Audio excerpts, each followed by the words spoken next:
Florian, on va accueillir quelqu'un que tu connais, c'est Dominique Bailiff de Samba Foot, consultant Du Club des 5. sur le foot brésilien. Salut Dominique. Salut à tous. Bienvenue dans le Talk Web Girondin. Tu as Jonathan qui est là et Manu aussi qui sont là. Très bien. Merci d'avoir répondu à notre invitation. Donc, avec plaisir. Eh bien oui, on s'est dit qu'on ferait un petit bilan sur les Brésiliens et on a commencé par Ricardo. Et j'ai une première question à te poser. Comment ça a été vécu au Brésil, le départ de Ricardo et son arrivée à Bordeaux? Ça a été une petite surprise au départ parce que Ricardo, depuis quelques mois, même plus d'un an, n'était plus entraîneur. Il était devenu directeur sportif du côté de Santos. Il avait arrêté ce rôle d'entraîneur puisque ses dernières expériences au Brésil se sont conclues sur des échecs, notamment avec Botafogo et Sao Paulo. Et donc le fait de le voir revenir du côté de Bordeaux dans ce rôle avec cette double casquette, on va dire, de manager général et peut-être, on ne sait pas si c'est un entraîneur qui discute beaucoup avec Eric Bédoué, mais ça a été une petite surprise et c'est vrai que Santos au départ ne voulait pas le laisser partir parce qu'il avait quand même fait du bon travail sur l'effectif professionnel de Santos depuis son arrivée. Et donc c'est pour ça que ça a un petit peu traîné, mais aujourd'hui au Brésil on continue dessus, bien évidemment sa progression avec les Girondins de Bordeaux, et effectivement ils sont assez satisfaits aussi de voir que pour l'instant ça fonctionne très bien pour lui. Ouais, c'est quoi ses qualités à Ricardo? Il est reconnu pourquoi là-bas au Brésil?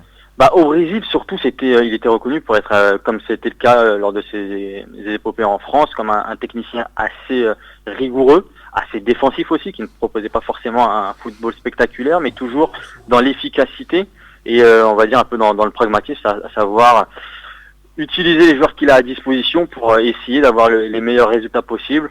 D'abord partir d'une défense assez solide, et devant, si jamais il peut avoir un ou deux artistes, pourquoi pas, mais c'est vrai que c'est dans un premier temps un entraîneur qui s'applique surtout à ne pas encaisser de but, à être plus efficace que l'adversaire, au détriment peut-être du spectacle, tout simplement.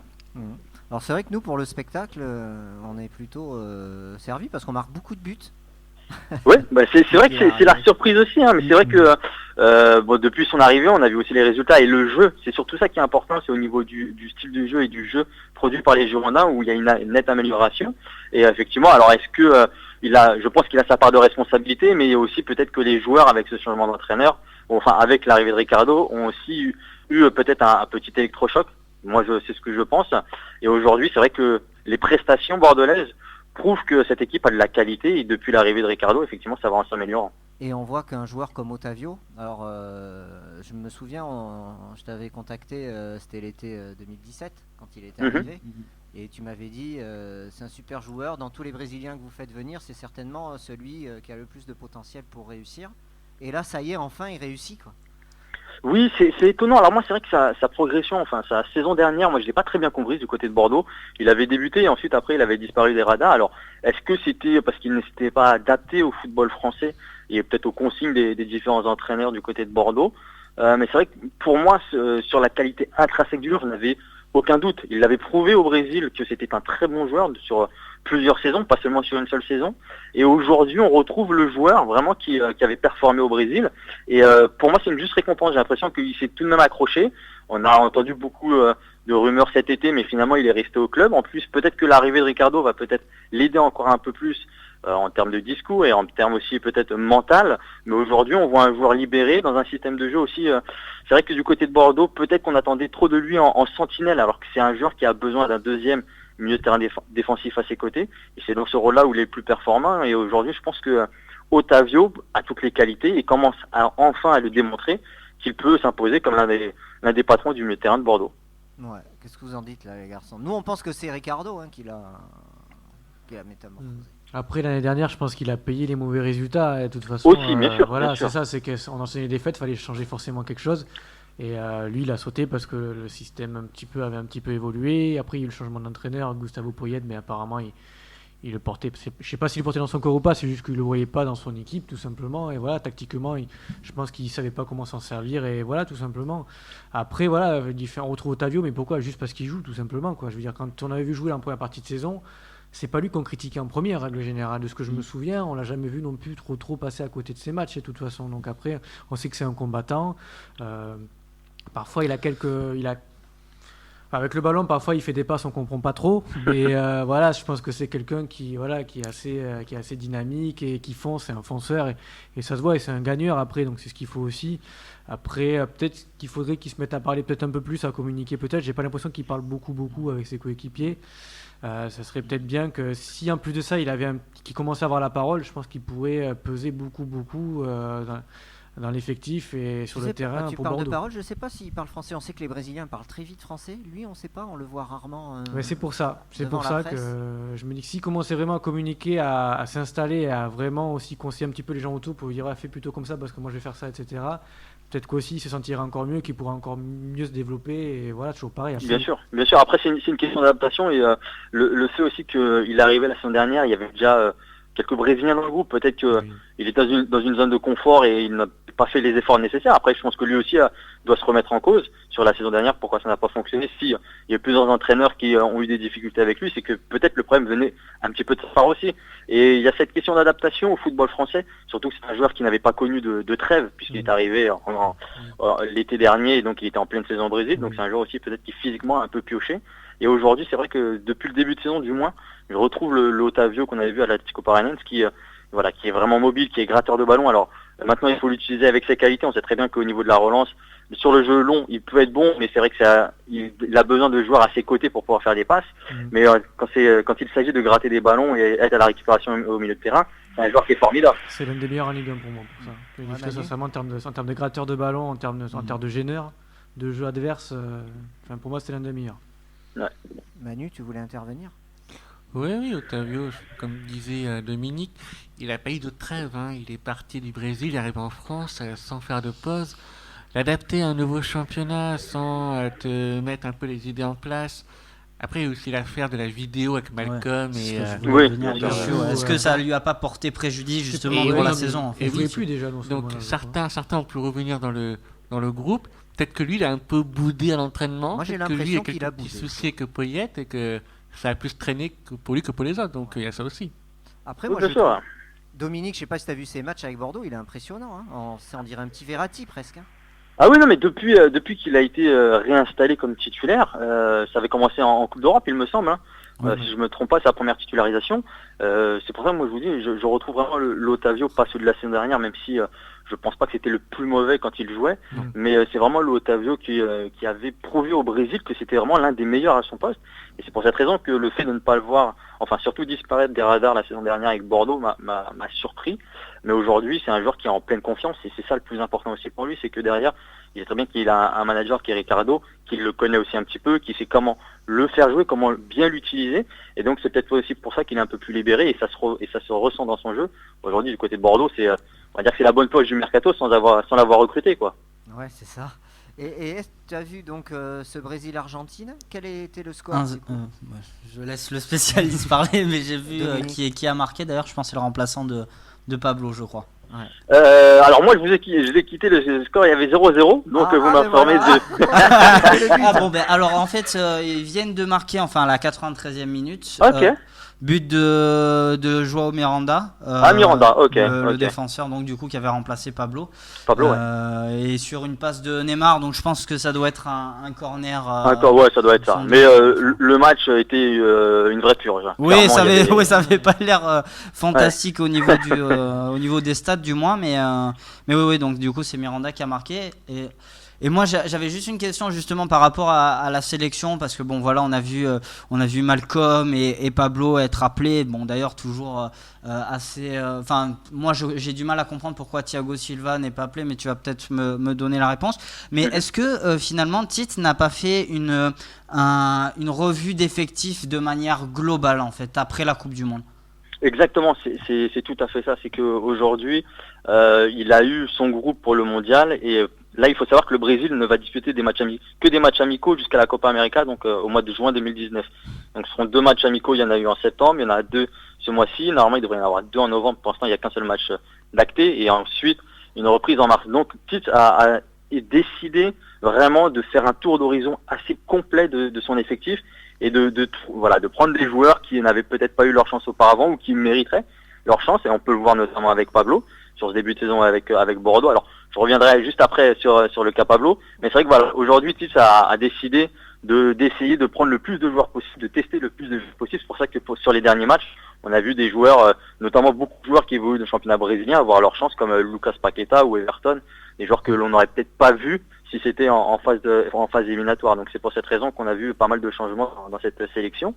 Maintenant, pour revenir sur le cas Pablo, ça s'explique par deux facteurs, c'est-à-dire que Pablo, à Bordeaux, il est bon quand il n'est pas blessé, c'est un joueur qui est régulier et qui montre qu'il peut être un bon défenseur. Maintenant, pour être honnête avec vous, même au Brésil, quand on a vu Pablo appeler, tout le monde a été surpris. C'est vrai que ce n'était peut-être pas le premier nom auquel on pensait pour remplacer Thiago Silva. Thiago Silva est juste dans la rotation, donc aujourd'hui il est au repos, mais il était présent lors des 2 matchs au mois de septembre, donc pour lui il reviendra sans aucun problème.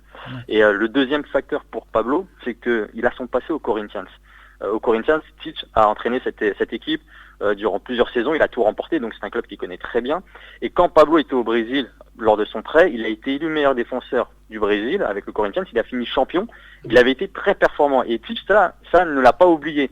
Et il a pu en discuter avec l'entraîneur de l'époque qui était Fabio Carrier, qui était son ancien adjoint et qui était entraîneur du Corinthians lors du passage de Pablo. Et c'est pour cette raison qu'il a décidé de lui faire confiance, puisque à 100% de ses capacités, on l'a vu avec Bordeaux, il peut être performant. Et c'est un joueur qui a prouvé au Brésil durant toute une saison, quand il n'était pas blessé bien évidemment, que ça pouvait être une bonne solution. Maintenant, tout dépendra, on va dire, des blessures, je pense. Parce qu'aujourd'hui, à ce poste de défenseurs centraux, il y a déjà 3 joueurs quasiment sûrs de participer à la Copa América, qui sont Thiago Silva, Marquinhos et Miranda. Maintenant, il reste une 4e place qui peut, pourquoi pas, revenir à Pablo, même s'il a quand même de la concurrence avec Felipe du FC Porto, il y a aussi Rodrigo Caio de Sao Paulo et Jérôme de Grêmio, donc il y aura un peu de concurrence pour lui, mais aujourd'hui, il a eu l'opportunité de se montrer face à l'Arabie Saoudite, qui là aussi n'a pas été un grand match global du Brésil, mais c'est un joueur qui a quand même montré des choses, et d'après la presse brésilienne, Pablo a marqué des points à l'entraînement. Tite a beaucoup apprécié le comportement du joueur, et sa prestation face à l'Arabie Saoudite, même s'il n'a pas eu beaucoup de travail à faire,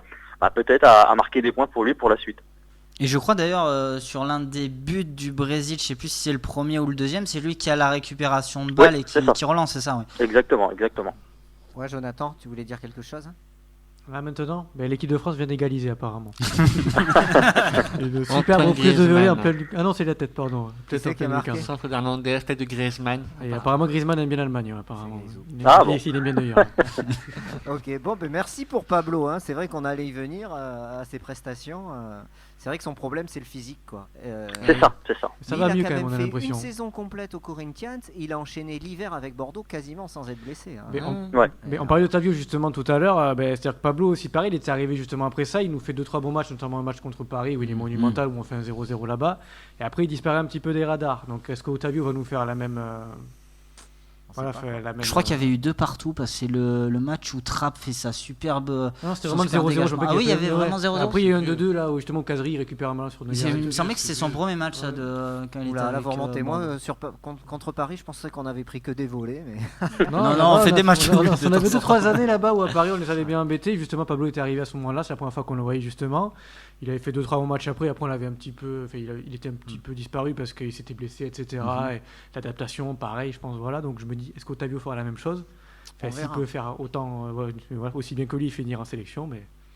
Oui, il y a, au milieu de terrain, il y a quand même de la concurrence pour Otavio quand on voit des joueurs comme Casemiro, même Arthur qui commence à trouver sa place du côté du FC Barcelone. Ouais, fait Pablo en défense, c'est pareil, je le voyais pas du tout en sélection. Très sincèrement, quand il m'a appelé, moi c'est pareil, je me suis dit bon. Okay. Ah oui, non, c'était vraiment la grosse cote et la grosse surprise au moment de la convocation de Tite, mais c'est bien, au moins il a eu son opportunité.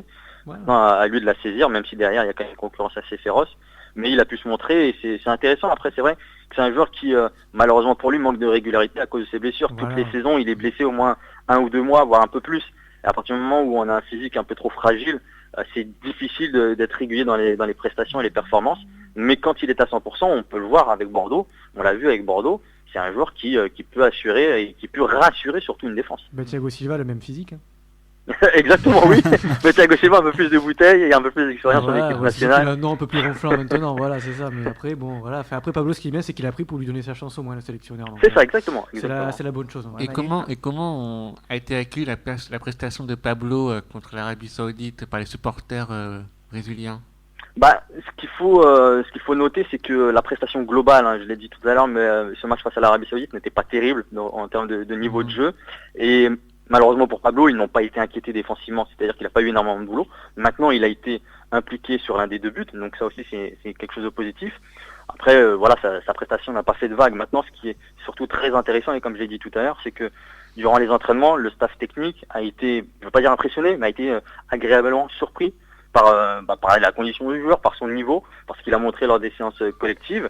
Et donc, ça ne peut être que positif pour lui. Maintenant, est-ce que ce sera suffisant pour gagner sa place dans cette sélection pour la Copa América en 2019 Ça, c'est encore une grande question. Et vu la concurrence, moi, je dirais que non. Maintenant, on ne sait jamais. Aujourd'hui, il a eu sa chance. Pourquoi pas le revoir sur d'autres rencontres? On verra lors de la convocation au mois de novembre s'il fait partie du groupe ou pas. Mais du moins, il a pu se montrer. C'est déjà intéressant pour lui. Et Malcolm, alors, Dominique, il est venu, mais il n'a pas joué en fait. Ouais, Malcolm est venu, il n'a pas joué. Et, j'ai l'impression que c'est un peu comme au FC Barcelone, quoi, pour lui, malheureusement. Ouais. On sait que c'est un joueur qui a énormément de talent, mais qui, pour l'instant, en club, a du mal à s'imposer, tout simplement. Et au niveau de la sélection, il a été récompensé. Tite l'avait dit en conférence de presse. Il avait surtout bien apprécié les prestations lors de la pré-saison avec le FC Barcelone, où on avait vu Malcolm qui avait inscrit des buts. Maintenant, sa situation en club fait que pour lui, la situation sera plus compliquée en équipe nationale. Aujourd'hui, on l'a même pas vu sur les 2 matchs. Alors je sais pas, peut-être qu'il est rentré en toute fin de match face à l'Argentine, mais je ne crois pas. Et là, le staff technique ne peut se décider que sur les entraînements le concernant, mais aujourd'hui aussi, je pense qu'il part de très loin pour la sélection nationale. Il faudra déjà que ça passe par des titularisations en club avant de viser la sélection nationale. Et on sait très bien qu'en club, du côté du FC Barcelone, c'est un petit peu bouché pour lui. Maintenant, c'est un joueur qui est encore un peu jeune, qui a de la qualité, qui a prouvé lors de la pré-saison qu'il pouvait être efficace dans cette équipe. C'est à lui de gagner sa place tout simplement en Catalogne, quoi, tout simplement. Et surtout qu'en plus, dans le même profil, en fait, il y a un joueur aussi, il y a Douglas Costa aussi, mais qui n'a pas été appelé là cette fois-ci parce qu'il avait eu cette suspension avec la Juve. C'est ça. Mais voilà, c'est un peu dans le même profil aussi, et lui joue peut-être un peu plus aussi. Oui, il y a Douglas Costa et il était blessé aussi, Douglas Costa, donc ce qui explique son absence. Il y a Willian qui n'a toujours pas été rappelé depuis la Coupe du Monde. Donc là aussi, à son poste, il y a de la concurrence. Aujourd'hui, Gabriel Jesus a joué sur le côté droit, donc aussi peut-être une nouvelle concurrence pour Malcolm. Donc ça fait du monde. Il y a encore d'autres joueurs qui peuvent se révéler du côté du Brésil et qui pourront peut-être être appelés pour la Copa América. Mais moi, je pense clairement que voilà, là aujourd'hui, Tite, pour ces 2 matchs-là, a voulu faire une revue d'effectifs assez complète. Il a voulu voir des joueurs qu'il avait observés ces derniers mois, notamment du côté de Bordeaux, parce qu'on en parlait beaucoup la saison dernière de Malcolm en sélection avant le mondial, même si ça ne s'est pas fait. Donc il a voulu le voir aux entraînements, mais à partir du moment où ce joueur-là ne sera pas titulaire en club, il a quasiment 0 chance d'intégrer la sélection nationale. Mais c'est pour ça, moi je me pose une question, c'est pourquoi l'avoir sélectionné maintenant, quoi. Même s'il faisait une revue d'effectifs, etc. Là, Diff Malcolm, ça fait 2 mois qu'on ne le voit plus, quoi. Oui, bien sûr, mais c'était comme Tite a observé de nombreux joueurs, et pas seulement sur les dernières semaines, mais depuis 1 an. Il y avait beaucoup de joueurs qui étaient, on va dire, en réserviste pour le mondial. On sait que Malcolm avait été observé à de nombreuses reprises la saison dernière, surtout quand il flambait du côté de Bordeaux, avant de s'éteindre un petit peu. Donc on sait que c'est un joueur qui a des qualités indéniables, techniquement. C'est un joueur qui peut faire des différences. Et malgré son faible temps de jeu depuis son arrivée à Barcelone, il avait fait une pré-saison intéressante. Tite avait hésité à le prendre pour les matchs de septembre, finalement il ne l'avait pas convoqué, donc je pense que c'était juste l'occasion pour lui de faire une revue d'effectifs et de le prendre et de le voir un petit peu, même s'il joue quasiment pas à Barcelone, et pour voir un peu ce que ça peut donner lors des séances d'entraînement avec la sélection nationale. Maintenant, comme je l'ai dit, aujourd'hui c'était une chance pour lui d'intégrer ce groupe, mais je suis pas convaincu du tout qu'il va le retrouver dans les prochaines semaines, voire dans les prochains mois. Ouais, après, voilà, je pense que de toute façon il a vu aussi en entraînement. Je pense pas qu'il ait flambé beaucoup en son entraînement. Je pense pas qu'il soit vraiment en confiance là actuellement. C'est pour ça que je me dis, est-ce que c'est le bon moment? Je pense que ça aurait pu attendre un petit peu. Oui, peut-être que le timing n'était pas bon. Maintenant, vu la situation du FC Barcelone et vu sa situation à lui, ou même dans les mauvais résultats, il n'a pas eu de temps de jeu. J'ai l'impression qu'il va pas s'imposer rapidement, ou du moins dans les prochains mois FC Barcelone, il aura encore moins de temps de jeu qu'il a pu avoir lors de la pré-saison et sur les 2-3 premiers matchs de la saison avec le club catalan. Donc pourquoi pas le tester, mais voilà, après effectivement là ça ne reste que de l'entraînement, on l'a pas vu lors des matchs, donc sa situation me paraît compliquée. Ouais. Avant de te libérer, Dominique, l'image de Bordeaux au Brésil avec le tremplin que ça peut être, avec l'exemple de Malcolm qui est passé par Bordeaux et direct Barcelone, est-ce que ça marque les esprits chez les joueurs ou pas du tout? Il y a toujours cette tradition au Brésil. Il y a 2 clubs en France que l'on retient et que l'on aime. c'est le Paris Saint-Germain et les Girondins de Bordeaux. Ce sont deux clubs qui ont une tradition brésilienne depuis de très nombreuses années. Et le club des Girondins, on l'a vu avec Malgom, arrive à prendre de jeunes joueurs, à les faire progresser et à les vendre derrière et à avoir des bons joueurs de qualité. On voit Otavio qui, comme je le rappelle, mais au Brésil c'est vraiment une valeur sûre. Donc c'est un joueur qui était suivi par de nombreux clubs. Et le fait de le voir arriver au Girondins de Bordeaux prouve que ce club peut encore attirer des bons joueurs. On l'a vu cet été peut-être avec Pedro. Alors pour moi ça aurait été précipité, surtout vu le montant, puisque c'est encore un jeune joueur. Mais c'est un club qui attire encore les joueurs brésiliens. Et ça, c'est pas prêt de s'arrêter. Et pour en discuter assez régulièrement avec Enrique, votre ancien défenseur, lui le voit au jour le jour du côté du Brésil. Ce club des Girondins de Bordeaux est toujours apprécié, toujours suivi par de nombreux supporters brésiliens. Et on l'apprécie toujours aussi Enrique, parce que dès qu'il y a les Bordeaux-Marseille, tout ça, il met toujours un petit tweet. Ah oui, voilà. Alors lui, c'est une personne déjà qui est très très sympa, mais qui est un fan absolu des Girondins de Bordeaux. Son expérience à Bordeaux, c'est pour lui est resté gravé dans son cœur, donc ça reste vraiment le premier supporter des Girondins de Bordeaux. C'est un joueur mythique. Bon, dommage qu'il travaille pour l'OGC Nice, quoi. Ouais. Ben oui, si Bordeaux l'avait recruté, je pense qu'il aurait bossé pour Bordeaux. Hein. Bon, c'est pas, hein, on change tout va changer là à Bordeaux. Oui, faudra voir. On ne sait pas. Non, c'est toi, Dominique, le prochain directeur sportif des Girondins ou quoi? Ah, pas du tout. Non, on m'a pas contacté. S'ils ont besoin d'un coup de main, je veux bien, mais pour l'instant, j'ai aucune nouvelle. Ok. Bon, bah écoute, merci beaucoup pour ta venue dans le talk. Hein. Ah bah, merci à vous. Et puis, écoute, à la prochaine. Hein, tu vas pouvoir Ça revoir le match du Brésil en replay. Ouais. Alors qu'il y a Florian qui fait une drôle de tête. Ah, Qu'est-ce parce qui que, t'arrive, Flo en fait, rien à voir avec un joueur brésilien. Je viens de voir le but de Lucas Lauraguer avec le Danemark. C'est un fort joli but. Ah oui. Les Bordelais sont en forme alors. Oui, en ce moment, tout va bien. En plus, ça joue très bien une touche de balle et ça finit pleine lucarne. Bon, Je connais pas le gardien autrichien, mais il a pu rien faire là-dessus. Bon, mais c'est bien. Bon, mais salut Dominique, bonne continuation. Merci à vous. À toi. Merci, bonne émission. À bientôt. Ciao. Merci.